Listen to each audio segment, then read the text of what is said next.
ngasi numidang uramda phone ki ba pausiyasingda yawba I pausing Manipur Circle News ki maikaidagi lanthokchari ahan mada sakhangdabasingna miyoi ama makhong amadi masjin punsinduna hatnaba honarambadagi siningchitta hinghore paunil khon pauchedagi lokachari sakhangdabasingna miyoi ama tamthina phuraga hondoklamle thodok asi ngarang numidang kyamgai awanglei kaigi mangi manakta thokibani hairi soklaba miyoi asigi maming Aris sahi kunmanga apokpa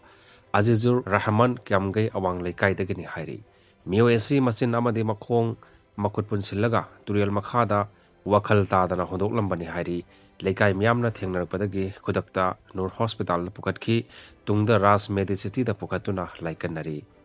Thodok asiga mari leinana police na case ama laukhatuna ticket pa hokre nakal amorom da Kyamgai Awanglei Kaidagi dukan phamba arispo masak khangdaba miyoi singna masina madi makhong punchinduna hondoklamba adugi matangda victim masa aris na wafam khara hongdorkhre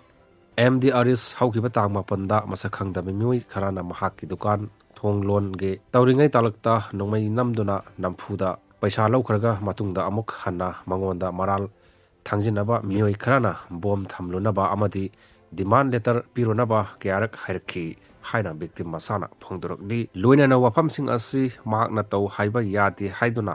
mahakpu kidnap tawduna puraba matungda CP ruso amadi bom thalamlucho haiba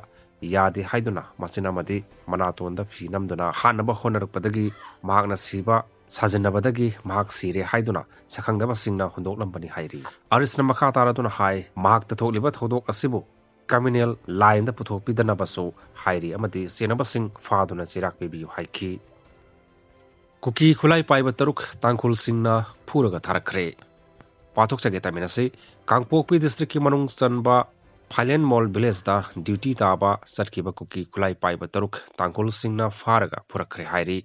thodok asi kangpokpi da base loba committee on tribal unity ko tu nadi nagalal holup NSNIM na chathakibani haina maral sirakpaga loinana pungkun mari ga manung da seraba sing putorakna ba kan ba wafam thamlakli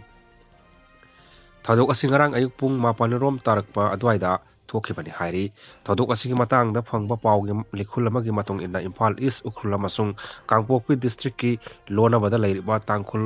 hondunga masung itham khul mayada kuki gi miyoi taruk adu khulai paiduna lakhibani hairi tanja adu da tangkhul naha khara thengnaduna ungkhanarakpadagi overpower tawduna faraga pokhibani hairi social media da thadrokpa video amadi photo singdaso kuki khulai paibani haiba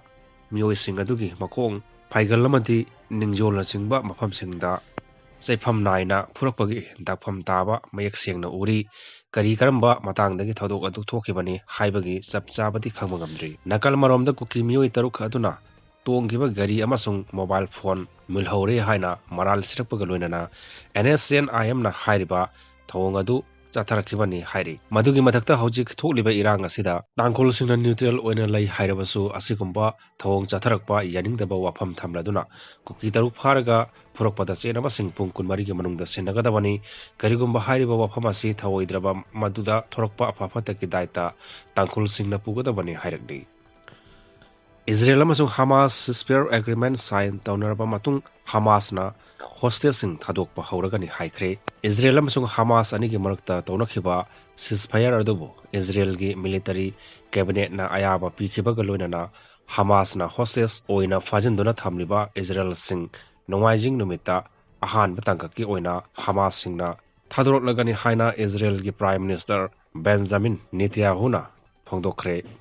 Netanyahu makha taradun hai Israel amasung Hamas ka ceasefire agreement sign taunaraba matungda Israel na Palestinian prisoners sing fajinduna thamliba asiga Hamas na hostage oina thamliba Israel singa onagani masigi mathakta ceasefire agreement asigi matung tarakpa oina matam kuina chanagadaba Gaza strip ta soknariba lan asigi waroi singi matangda anoba agreement amasung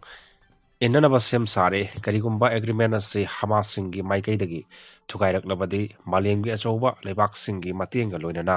lan kansilagani haina so phongdokhi